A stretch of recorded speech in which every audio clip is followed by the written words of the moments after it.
the next step.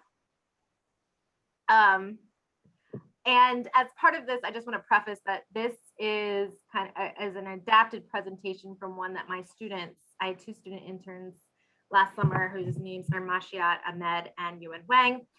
They created this presentation, and I'm kind of going off of it a little bit, for a presentation that we did at Hopkins that was called Zero Waste is Overwhelming, Less Waste Isn't. A lot of times, you know, a lot of you are here and are interested in plastics reduction and things, so it might not seem as overwhelming to you, but oftentimes talking to people, zero waste can be kind of a daunting thing to reach because of the zero. And so that's something I want to encourage you by the end of today's presentation, is that I want to inspire you, help you realize that you don't have to go to zero immediately. And frankly, you know, getting to zero is most likely unlikely to happen. But how do we get you starting from nowhere to somewhere? So first off, I want to say 5.9 pounds. That is the amount of daily waste produced by the average American. I just want to like pause and acknowledge that. That's a big amount of waste. And this is actually a graphic that I took from inside in Baltimore. We have an incinerator, and this was inside the incinerator, the arm pulling out the trash to go into the burner. And so it's just very astonishing to see and visualize how much waste that is a day. And, you know, if you think about what you've already done today, things you've used, I had to wear contacts, so there's some plastic associated with that.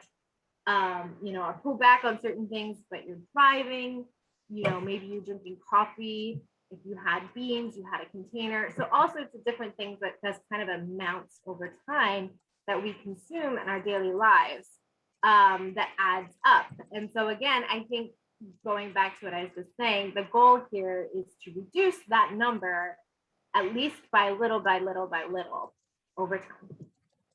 So why do we need to reduce our waste? A lot of you are probably already really familiar with this, but waste is a really big impact on what's going on societally right now. It doesn't necessarily get the same amount of attention as energy always, because I think energy, there's a lot more money value there, and but it's just as important. So I've got a couple different pictures on here. I've got, and this is a really blurry picture up here of Rehoboth Beach. We've got the Cherry Island landfill. This is a landfill picture of a fabrics, a clothing textile facility that is from an international location. And then this picture down here is of the Chester County incinerator. And so these are all places where waste is ending up in Delaware. And, you know, while Delaware has an awesome bill that bans incinerators in the state, which is pretty phenomenal and was kind of old, you know, there are incinerators right over the state line in Pennsylvania, and we are breathing that air. Our landfill in Delaware is limited. You know, there's only so much space in it. And not only that, but landfills are designed to not have material break down over time, right?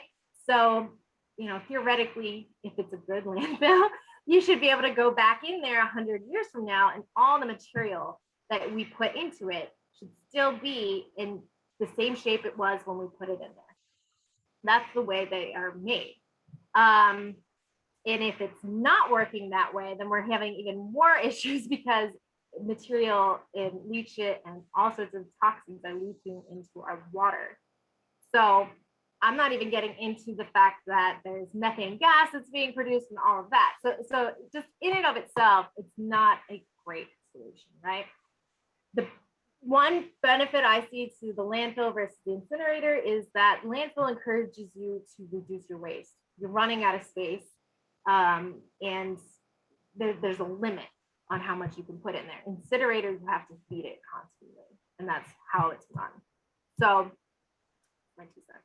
Otherwise, you know, with waterways, trash, recycle bins out on the curb, things blow out all the time. Other waste is created, and that once it goes into the street, rain comes, it gets washed into the sewer system, and where does that go? Into our rivers, into our oceans. Not to mention, you know, when shipping containers taking trash to other locations, which happens all the time, they have things blow into the water, they sink, they have issues.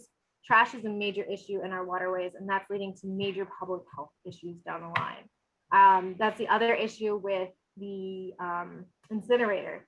So when I talk to a lot of people, I like to focus on the public health impact of our waste.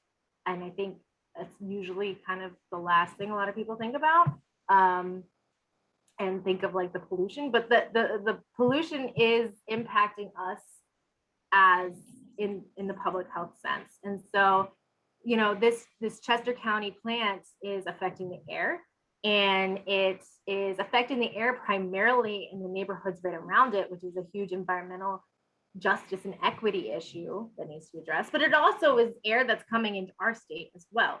So that's a huge issue we need to take into consideration. Textile waste as well. That's another environmental justice issue. A lot of textile waste, you know, that doesn't sell at Goodwill ends up going to these international countries, third world countries, where it is sometimes being burned, sometimes creating landfill space there. So these are just really big problems to demonstrate why societally we need to shift our thinking about waste to focus on reduction. So what is zero waste? At Johns Hopkins, we think of zero waste, number one, as diverting waste from going into the incinerator for us, but a landfill for people in Delaware. That is like the number one thing. It's zero waste, sustainability in general. These are complex definitions. Everybody seems to have their own. They're very subjective. But for us, these are the core parts. So when we're talking about zero waste, oftentimes we want to look upstream before we focus on the downstream. So we want to look at our purchasing. What are we purchasing? What are we bringing into our house or to our campus or business? And that way we're trying to figure out, okay, is this an item that I can recycle or compost when I'm finished with it, or reuse? And so those are the main areas we're looking at: recycling, compost, reuse, donation. And for us, you know, I mean, that's working with our procurement department and trying to shift the thinking on, you know, what are we buying and who are we buying it from? And then at home, it also means, you know, like figuring out, if you can't buy what you need at the local grocery store or your Target, are you going online and purchasing things? Are you going to buy it locally from your local farmer's market? It just requires a whole different shift in thinking and living.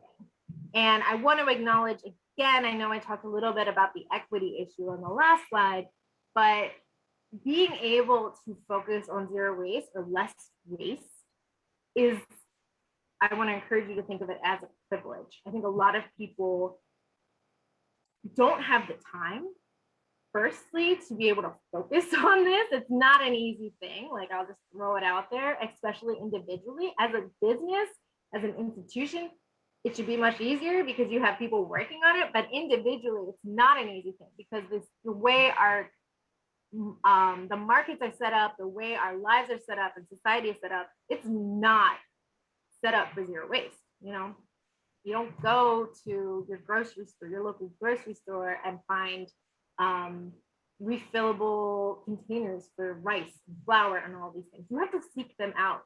Those stores are not everywhere, and it takes time. It takes time, it takes resources, it takes money. Oftentimes it's a lot more expensive. So I just want to acknowledge that it's a good privilege, but also that it is a privilege and there's an equity issue here. And so I'm going to talk about that a little bit more through the presentation, but just acknowledging that it does take time, it does take money, it does take resources that not everybody has. So as we shift to talking about how to adopt these sustainable behavior changes, we kind of use this 4-step process where first you're assessing your waste. So on campus, we do waste audits. At home, you can do the same thing. Go through your trash, take the trash from your bathrooms, take the trash from your laundry room, take the trash from your kitchen, and sort through it and figure out, okay, what am I creating? What is paper waste? What is recyclable plastic waste? What's my amount of cardboard or aluminum can waste? And what's my amount of food waste? A large portion of that 5.9 pounds is going to come from food waste. That's just the heavy stuff. And it typically, from research perspective, is food waste. So what are ways that we can cut back on that? That'll show you really where you are at and help you prioritize, which is the next step, on what things that you feasibly can start to move away from, and what things you can divert and find alternatives for. So after you kind of prioritize, okay, these are the things that I really want to focus on, implementing that routine, make and follow the plan. We'll talk about that in a second. And then as you're going through implementing this routine, adding in rewards, adding in opportunities for you to reassess the situation so you can decide, okay, this is not working for me. I thought it was going to work this way, but it's not. What can I do instead? Or is this swap just not going to work with my lifestyle? Let me switch to something else. So I think that having this kind of 4-step process is just very handy when you're frankly doing any behavior change, but especially when you're working on switching something like different products that you're using in your house, which is a big change. It's a big change because we're used to that routine and that normalcy, and it's part of our culture. So it's a big shift. So 21, the number of days it takes to build habit. That's kind of what the researchers use. And so I would challenge people that this is kind of your benchmark to see if you can make it there. But I also acknowledging that not everybody is, and they're not going to make it there on the first try. But that's kind of like the goal when we talk about behavior change. Before we get into swaps, which that's the part that I'm really excited to talk about and hear what people have ideas on and what they do. I want to talk about some behavior change habit tips. So I want you to prioritize gradual changes over overhauling. So for instance, if you have a bottle of liquid soap and you have bottles in your house or whatever, and you decide that you want to prioritizing buying soap that has less plastic packaging and plastic container usage, then phase out the product. Don't just go to the store, buy your bar of soap and throw out the bottle that has some liquid soap in it just because you're like, I'm done with it. Because that's not really benefiting you or good for the environment, right? So you want to phase out products that you're currently using, maybe plan for the future, buy the new products that you're going to use to sub out when the old products are finished. And just take it slow and steady and not try to like cold turkey everything, or you're just going to be really frustrated. Some other things, part-time versus never. I think that oftentimes, I know personally, I can get really discouraged if I try to do everything all at once. I'm going to cut out doing something like I'm never going to get coffee in a to-go cup, it's unlikely. I try to keep my cup with me all the time, but it's unlikely. So, not being discouraged if, 5 out of 7 days, you just something sustainable swap, and then, 2 days you don't. I think especially at the beginning, as you're trying to change things out, having that part-time versus never attitude is going to be really helpful in seeing a big change over time. Changing your perspective, looking at things as instead of looking at things as a chore, look at it as an opportunity, as a new value on the swap. Because it might seem like a chore at first to be like, okay, when I leave the house, I got to remember my bags, I got to remember my cup, I got to do this. So change your perspective a little bit on how you're approaching things. And then opt for convenience as much as possible. Set yourself up so that the situation is going to be convenient. Maybe that means you need to put a coat rack or a hook or something by your front door, so you always put your bags there. And when you leave the house, it's right there. You don't have to like run to the back closet and grab your stuff and then leave. For me, that's a big part because it takes time. It takes time to think, okay, where do I put this to make it convenient so that when I actually have to use it, I know where it is. And a lot of these things, I know they seem really basic, but I think, so much of the time we get consumed by our lives, things get busy. And so sometimes we forget how to operate. So I want to switch gears and talk a little bit about swaps right now. And for me, everybody is going to come at this in different levels, right? You're going to be at different points in your life. Some people are going to have little kids. Some people are not going to be in their 20s and be living, in apartments with plastic cups and plates and things. Some people are going to be, empty nesters or single and have like their own setup in their house and have like a whole routine already set up. So everybody's going to approach this differently. For me, low-hanging fruit swaps are replacing my water bottles, single-use water bottles, single-use coffee cups, single-use bags, and focusing on reducing the textile waste that I am throwing away. I've never really thrown away clothes. It's never been part of what I did, but I know some people do. Oftentimes people send it to Goodwill, but looking for alternative places other than just Goodwill where you could donate clothes. So ThredUp, if anybody's unfamiliar, is a company, does all their, it's a secondhand shop online. You can buy clothes and you can also give them clothes and they will actually pay you for your clothes and they will send you this bag, you fill it up with your stuff and then you send it back to them. So there's lots of different options. And like I said, a lot of people probably already made these swaps, but I'm just saying like these for me are low-hanging fruit swaps. Other low-hanging fruit swaps are TerraCycle programs. Happy to chat more about them if anybody's unfamiliar. Switching out old clothes and towels for rags, just reuse items, diversion items from going to the landfill.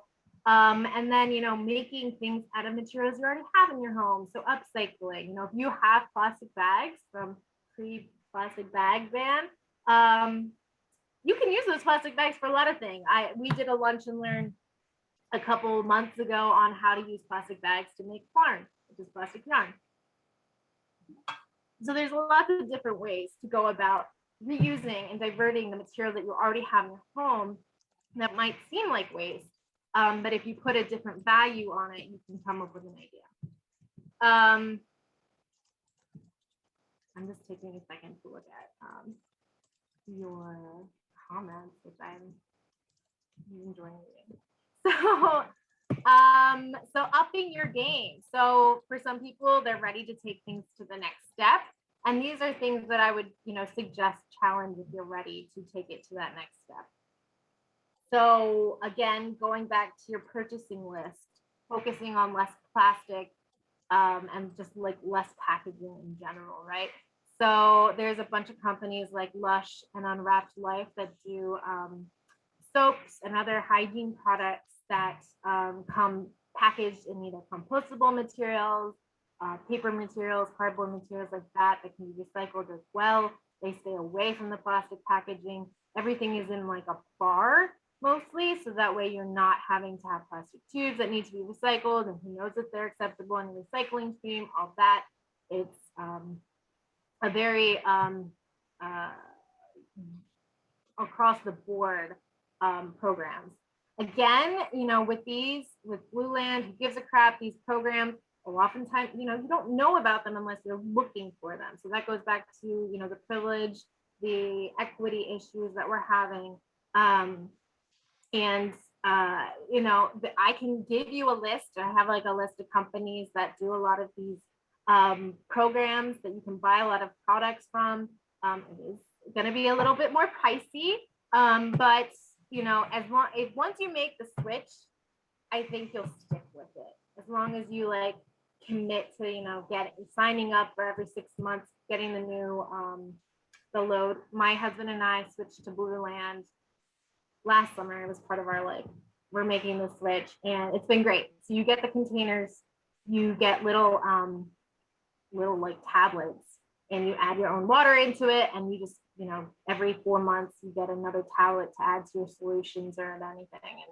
And it's really great. And we not bought any other cleaning solution in the last year, which has been kind of remarkable given COVID. Other things, shop secondhand. So we just mentioned ThreadUp, Goodwill, it's always a good option as well. Technology is always a great thing to buy secondhand. I think a lot of people don't think about that, but refurbished technology is a lot cheaper and a lot greater to buy. Clothing is, I forget the exact number, but clothing waste is a huge contributor to carbon emissions. It has a huge carbon footprint. I think like the global clothing industry is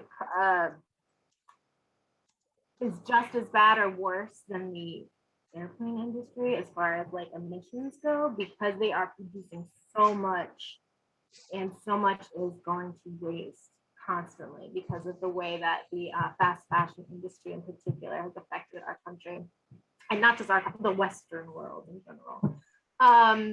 So focusing on reducing the amount of clothing that you're buying that's brand new, focusing on buying secondhand, focusing on sending clothing that you no longer need to some of these secondhand shops is a fantastic way to reduce your waste of clothing. Food waste diversion. So, things as simple as leftovers. People don't always necessarily associate eating leftovers with the waste thing. Some people do, some people don't. But, having Tupperware and eating leftovers and finding creative ways to reuse your food in your home. Food donation is a huge thing. I think that's more generally for, corporations, businesses, that sense, but individuals obviously can donate food as well. Just not prepared food where you have the most amount of waste. Backyard composting and waste well compost pickup. I know next Lunch and Learn is going to be on that. So that's really exciting to hear coming to the area. But these are other places where you can divert food from going into your trash. I think a lot of people, I talked to my grandfather recently, and he was telling me about how he grew up in Philadelphia. And back in the 30s and 40s, they had garbage. They had a garbage man, and garbage was food waste. They collected garbage in a cup, in a bucket, and then the garbage man would come through and pick it up and take it to a farm outside of the city and feed it to hogs. And so a lot of places operated this way until later in the 1900s, when we shifted away from, we started having plastics, frankly. That's really where that shift came in, where we had disposable plastics. And so getting away from just food waste as our main waste item and having these other items. So that's where we want to talk about, again, shifting waste from going into the landfill. So other things, again, reusable menstrual products, things, underwear, menstrual cups. There are other things out there on the market that you can use to, again, switch away from using disposable plastics and focus on more reusable materials, which will obviously save you more money in the long run, as well as be better for you in the environment. So beyond personal habits, you want to think about community involvement. So the fact that you're here participating in this, the fact that you're a member in Plastic Free Delaware and are volunteering, that is great. I think we need to focus on spreading the word to our communities, figuring out ways that we can work as communities to reduce these impacts. And then beyond the community, we need to focus on local and national legislation, because getting back to what I was talking about with equity and justice, a lot of these changes we can make as individual citizens, but across the board, you're not going to see the kind of impact that we really need to see, right? And so to make some of these big changes, to make things more equitable for all of our neighbors in our community, we need legislation to come down that is banning certain materials in our to come into our state, to come into our stores. because these more sustainable products are more expensive. You don't find them in your everyday store. Getting to stores that have sustainable items or swaps, as we call them, is not always easy and it's not convenient. So we need legislation to come in and create ways, paths that make it easier for businesses that are encouraging these sustainable swaps to make it more convenient for citizens to get to. So as far as Delaware goes, Clean Water Act for Delaware just got passed. I think, I don't know too much about this, but from what I understand is they're going to focus on funding areas to reduce plastic pollution in waterways, and be totally correct me if I'm wrong here.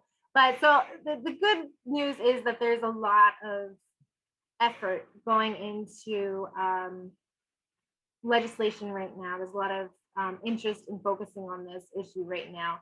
So money hopefully is going to be used for the right thing.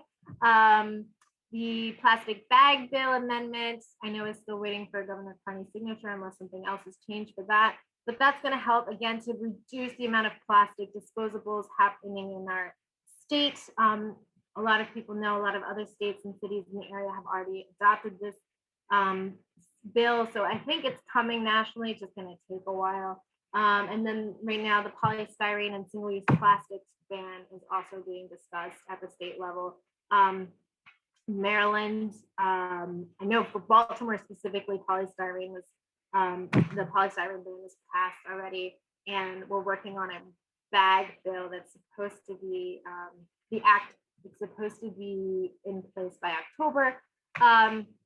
But again, just kind of going back to these single-use plastics, until we get legislation passed that's going to force producers of these materials to come up with better options. I mean, those better options are out there, but they need to make that a priority, to sell the better options and to sell it at a lower cost, and to focus on not using oil to make new materials.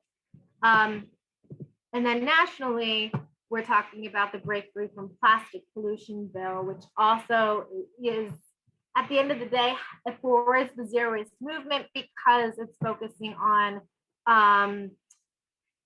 extended producer responsibility, which again goes back to forcing corporations to make materials that can be accepted back to them for recycling, can be made into new products, or can be used in the long term. So making more quality products, you know, like I saw a picture of something this morning that said, like, you know, the refrigerator from the 1960s is going to outlive us all because it still operates to this day. It might not be very efficient, but it still operates. So it's still a very quality piece of equipment.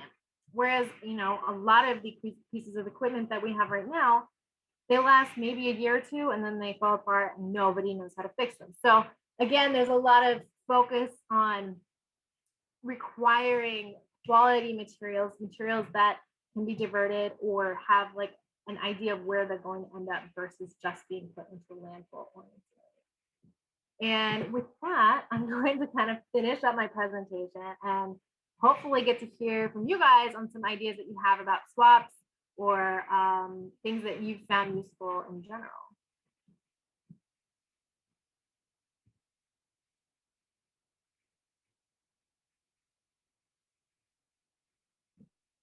Wait, you're muted. Hello. Ah, I lost my connection. Can you hear me now? Ooh. We can hear you, Cheryl. Okay, sorry about that. My question is, yesterday or the day before, Monday night, I guess it was, Green Drinks, we heard from somebody at DENRAC who basically said, we don't think there's anything wrong with styrofoam. So do you have some studies that might persuade him so we don't have to fight with DENRAC over this polystyrene ban? Yeah, off the top of my head, No, although I do have, I feel like I have something that I can pull out and share with you guys. Baltimore just passed their styrofoam ban bill in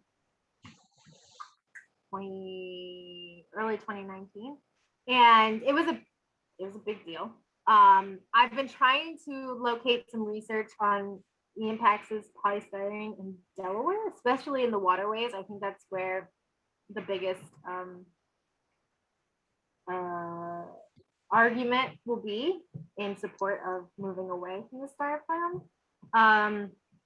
Bridget, if I could jump Yeah. in, I think it seems to me that the 2 points that were sticking points for me from that conversation the other night were against the styrofoam ban was had to do with the obviously the landfill issues of compostable plates and paper products that get waterlogged or get and start giving off emissions and also weigh more than styrofoam, creating more weight in the landfill. But that's, to my mind, that sort of contradicts what you actually said in the beginning, which is that the landfill is supposed to be anaerobic, without water and without air, right? So I don't understand that, and I think we need to explore that a little bit. But also so I think part of regarding that aspect anyway, I think, and you can correct me if I'm wrong, so it's more of a question, but I know Baltimore has the styrofoam ban and DC does as well, but they both have places to send, they both have industrial composting, right? Yeah. Whereas we don't. Yeah. So I think that might be the part of the difference. Yeah, and I sometimes I feel like we sometimes get the cart before the horse here. I don't necessarily feel like the thing with the industrial waste, the industrial compost facilities, is that they are available, but oftentimes right now they're being used on a as known about basis, as word of mouth basis. It's not like Baltimore right now is working actually on a food waste ban, which would require restaurants in particular and the food industry to compost. And you need some of that legislation in place. With a curbside program or on their own? Sort of a curbside. So it would be private businesses that are producing food picking waste. up. Yes, so having a pickup, and they would be required to do it. The curbside program is really tricky because we have issues with curbside recycling. So getting to a point where we can focus on food waste is a whole nother thing. To have good industrial composting facilities, you need feedstock, and you can't really have one without the other, right? Because if you have the feedstock but nowhere to send it, then you don't have a program, and it's really hard to fund a program without having the feedstock ready to go. So I think the goal is to work with the restaurant industry, to work with grocery stores and food manufacturers locally to require them to compost their pre-consumer or post-consumer food waste and send it to the industrial facility. And then in the long run, start phasing in a curbside program. Right now, I think, the industrial facility, it does accept paper products. It does accept compostable plastics, which is a whole nother question. We use compostable plastics on campus. So they will accept it. I don't feel like the argument is really solid when you're talking about paper products versus styrofoam. Again, I know styrofoam is less weight. But again, the public health impacts of the styrofoam is far outweighs the impact of paper.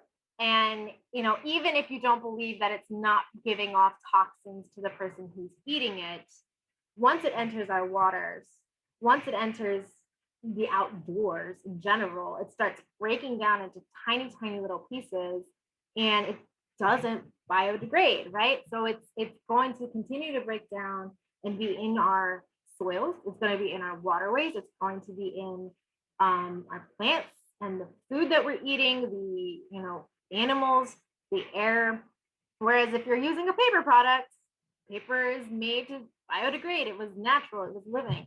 And so if that breaks down, it's not the end of the world. Whereas if you're using a plastic styrofoam, it's a much bigger issue. And so I think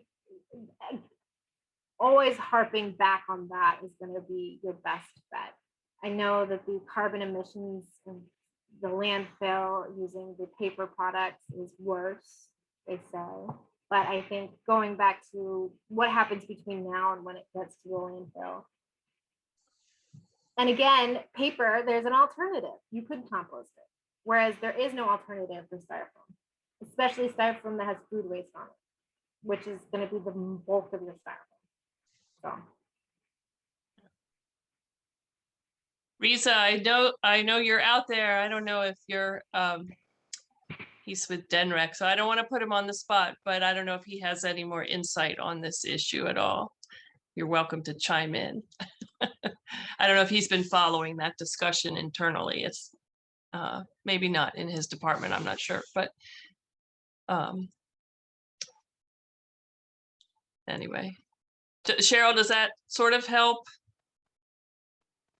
I think we need to do a lot more research on it. Yeah, So we need to be prepared. I didn't like it that he said the FDA never would have approved it for food use if it was good, if it was Right. had any health issues. Right. I mean, Exactly. I thought that was pretty ridiculous. I agree Anyway, with you. Bridget, I wanted to say something else.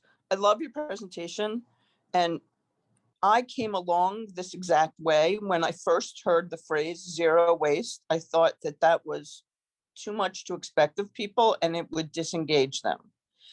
But then I just sort of let it sit in the back of my mind for a little while. And then I was like, well, let me turn this water off while I'm washing the dishes. I don't really need, like, I've been using my own grocery bags, by the way, since the 70s. Okay. Because when I was using the early 80s, when I got my master's in planning, one of our classes showed us a landfill and we studied it and all the layers. So I've been trying to minimize my trash my whole life because I was so disgusted by the landfills.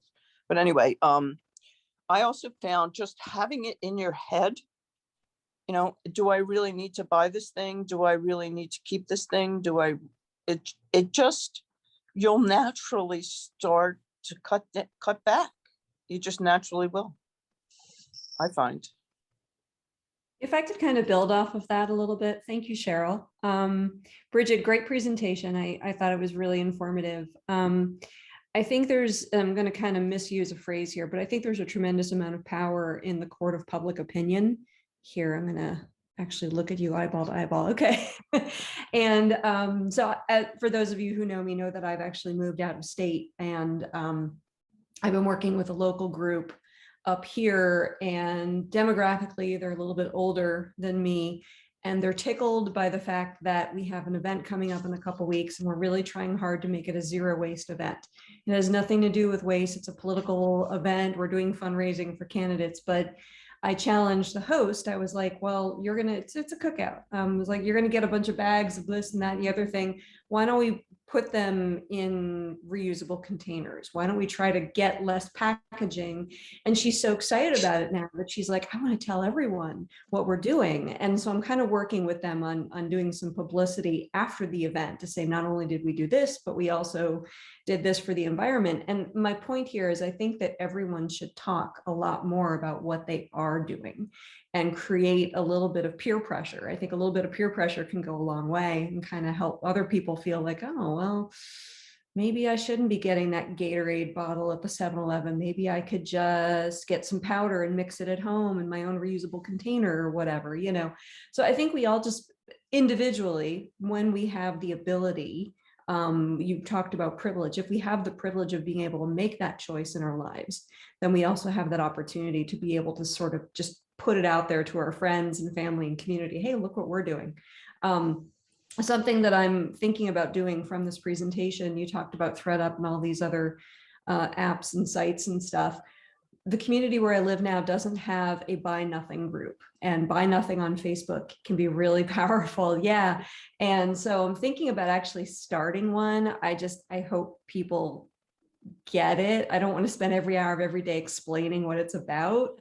But I just feel like if people need something, like we've got a bunch of apples on our tree, I can put out there, hey, this is our intersection. If you need apples for your chickens, come pick them off our tree or something, rather than, composting them or just letting them rot in the ground. So I've said enough, but I think that we can just do more to kind of talk about the stuff that we are doing too. So thanks. Yeah, I would, I don't know if you already are doing this with the event that you're doing, but if there's a way for you to put a sign on the table where people are getting food or something to say like, this is a zero waste event, because I think oftentimes some people are very used to it, and some people are like, what does this mean? And depending on where you are in the country. So, and that's another way. I think definitely talk about it after the event and publicize it and things. But like, if there's a way for you to also include messaging at the event, that would be another great opportunity to spread that message. And especially when people are physically interacting with the materials. That's great. Thank you. We'll do that. I think that's so true. And sort of to what Cheryl said too, like I do think there is a lot of, when people first hear the phrase zero waste, they, like Bridget, like you said, it's overwhelming. I love that phrase that you had for the PowerPoint. It is overwhelming, and people say, oh, we'll never get to zero, so like, why even bother?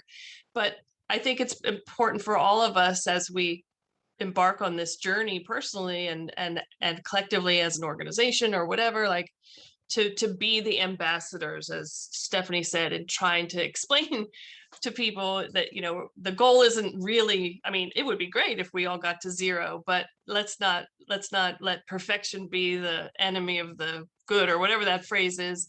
And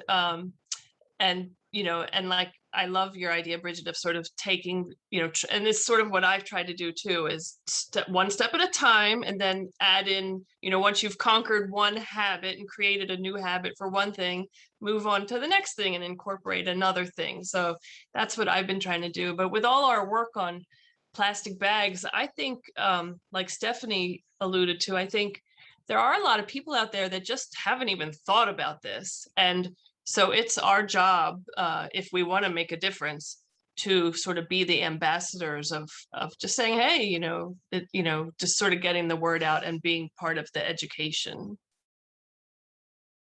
So Richard, did you have something? I do. It's more of a comment than a question. I found it kind of disheartening over time. By the way, it was a wonderful presentation, Bridget. I really enjoyed that. But, I'm wondering if there's any kind of like national letter writing campaign or anything like that to all these companies like Heinz that, for like decades had their ketchup in glass bottles, and glass can be recycled over and over and over. It's just a fabulous material for recycling. And they've switched to plastic, of course, in the last several years. And peanut butter jars, same way. There was nothing wrong with glass peanut butter jars. Jelly you still get in glass, but maybe for only a matter of time. What's that? Maybe only for a matter of time. And there is already some jelly in plastic. But we're seeing all of these packages still switching from a continuously recyclable material that's just fabulous as far as recyclability goes, to something that is much more difficult to recycle. A lot of it doesn't get recycled. It takes lots of petroleum to make it to begin with. It's just really, so I know it's lighter for their shipping and it's cheaper for their manufacturing, and that's why they're doing it. But if the people are able to somehow speak up, but we're told, oh, well, you're buying it, so you're supporting it. If I want Heinz ketchup, I have no choice but to buy plastic. And so how do we, vote with our dollars when there's no alternative, or there doesn't seem to be? Anyway, that's my How about we work together, Richard, to do an online petition to Heinz? And, start with one company. We can tackle the peanut butter companies later, but maybe start with them. And we could get our, we have colleagues with similar organizations all around the world, we can maybe get some of them to partner with us to spread the word and put a little pressure on Heinz. And so if you could help us maybe put some bullet points together, we could work together to draft an online petition maybe. Oh, I know okay. that's up your alley, right? Is up my alley? For, Yeah. marketing and communications, right? Well, yeah. I could definitely put together something for, yeah, an online petition would be really cool. Something that I guess we'd send emails out with a link that then people can then Right. sign a petition virtually. Right. Okay. Yeah, And some other along those lines, some other people are doing the same sort of thing through shareholder action. So that might be another thing we could try to do as well. We've talked a little bit about that in our working group, one of our working group meetings. Sorry, Bridget, did I interrupt you? Sorry. No, I think that's a really important part. And I know there are some groups that are already doing this for certain companies, like I think Coca-Cola and Pepsi, they're already groups. I mean, they have their own issues, tons of issues with waste. But there are some groups that have been doing petitions and things to pressure them to move away from certain materials and things like that, especially with plastics. But I definitely think that would be an excellent way to go about it, because I think the more pressure we put on the producers, the more likely we are to see results. And that's frankly probably how they've gotten away with it for so long. I think that going back to that federal legislation on the Break Free from Plastics Act, that's going to be, the biggest national effect that you're going to see. I know California, there's a lot of like scientists who are hoping that California can push some big environmental legislation through, because if they push it through, then it's likely that it'll affect the rest of the country. And because they have such a big purchasing power, hopefully, and they have a focus on environmental legislation, that they can hopefully get something through, and that will trickle down to the rest of us. So that is something like we keep our eyes on as well.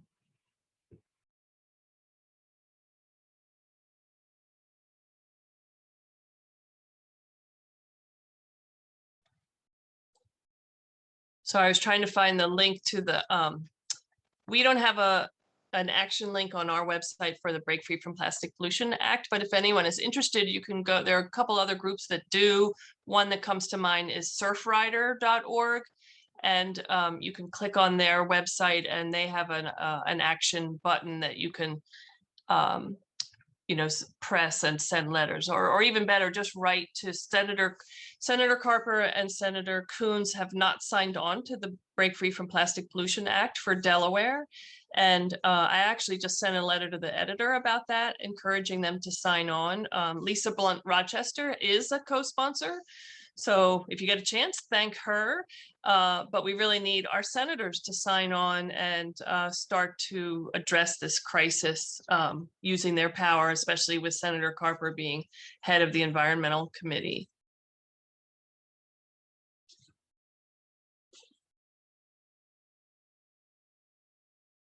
Anybody else have any questions or comments? Sure thing. Bridget, great presentation. Stephanie, I love the idea of sort of shaming or I guess educating through demonstration or replication. So it's a great thing. That was an intentional rhyme that just sort of happened organically.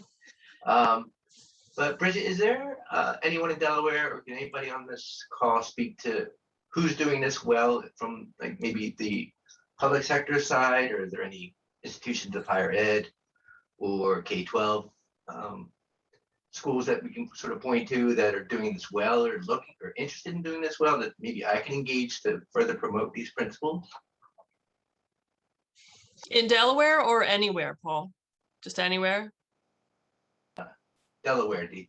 Oh, just in Delaware. Good examples in Delaware. Anything leap to mind?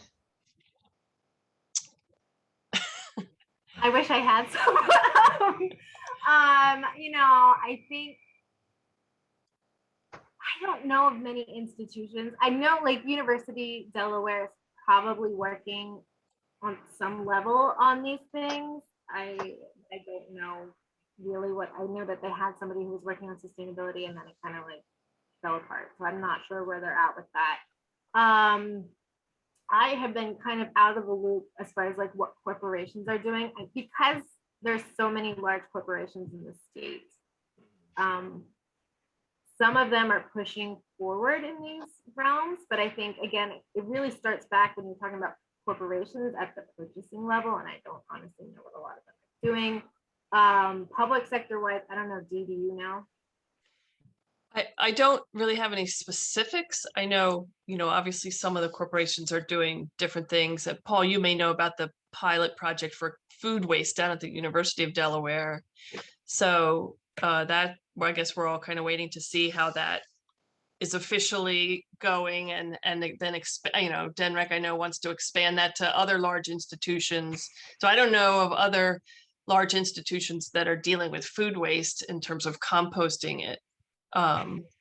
There may be some. As far as schools, I do know there are a bunch of schools. I don't really have any examples on the tip of my fingers, but as part of our youth summit that we started 2 years ago, there are schools that are doing various sort of green pathway things, and there's sort of a checklist of things they can do. A lot of them have started gardens. Unfortunately, a lot of our schools are still using styrofoam trays, and that's something we're trying to get at with the legislation we have. And so I think there are a lot of schools doing good things, but I couldn't tell you like who's like a model to follow. Good enough. Bridget, at your school, at your university, do you find that students are, I know they're receptive, right? But are they good at putting your sort of practices into play and employing these principles actively? Because I feel like that demographic, why we all think they're super woke and they're, very forward thinking. I know the universities with whom I work, students, they don't embrace the same principles that we're sort of discussing. So, like, I don't know, what are you seeing on campus in terms of behavior? Yeah, no, that's an excellent question. So it ebbs and flows, I will say. For my experience, my first years at Hopkins, I felt like the students, we were doing a lot of educating and re-educating and re-educating. And then like my second or third year, we got a wave of students that just like got it. And it was great, right? And so you're back to your like, there's this like woke generation, right? And they're becoming more accustomed. Typically what I find with students is that honestly, they're more afraid of making the wrong, they're putting, they're sorting things into the wrong bin. They don't want to do something that's going to make a bad impact. So they're less likely to do anything.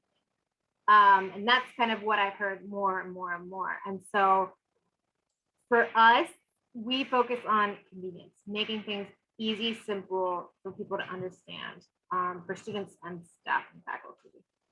And so we've worked, and like, you can do this at an institutional level. You could also do this at a school or a business, harder when your own house, but like limiting the products that are available on campus. So like we only have compostable products on campus. Like that's our dining vendor, it's written into their contract. So everything when we go out to educate, we're like everything's compostable. The harder thing is like with the bags. So we have, a store on campus where students can go and get food and like for their kitchen supplies and things like that. Getting them to constantly use the reusable bag is very challenging. And it's really hard to see overall over time, like how effective some of the behavior change education that we do, because it's a huge campus, right? If we were doing one building, we could audit it much better.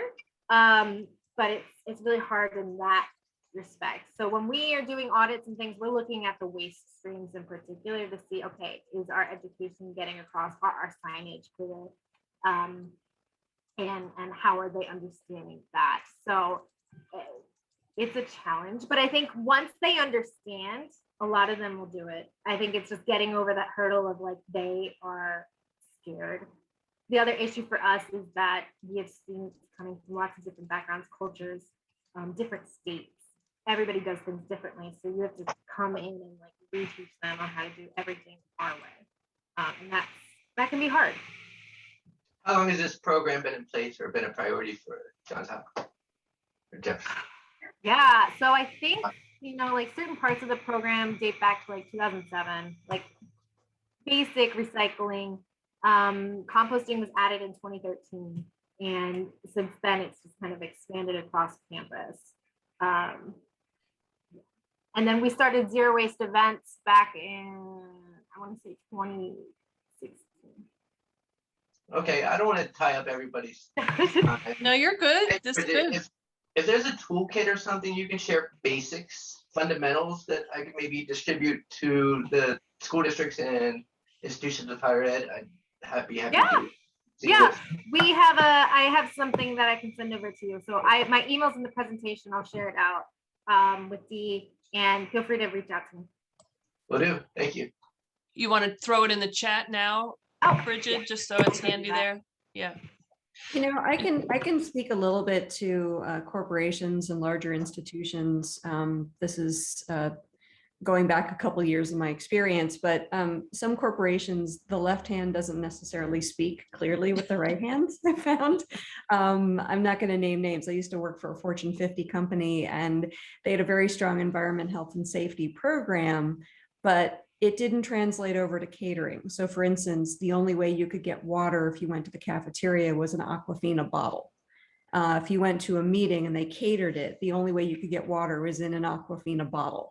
And it was the personal size, whatever, the 8-ounce, 12-ounce bottles. Yeah. So it's, and so it's like they're talking about all the great things we're doing for the environment, at a company level. And then all you can get is this crappy plastic that most people just throw in the trash, don't even bother recycling anyway. So it's, you kind of got to watch. Some corporations are leaders in some areas, and other areas haven't quite caught up because there's other obstacles in the way. Like for some people, it was safety. They didn't want an open pitcher of water on a table in a meeting because they felt it could somehow get contaminated between the pitcher and their glass. So that's why they went to these individual size things. So, they try. That's the best I can say is they try, and it's incremental steps, just as you said before.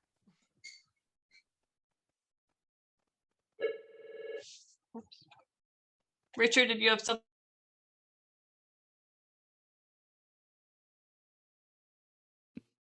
No, I'm good. Thank you. I was just trying to be a little bit more present by turning my camera back on.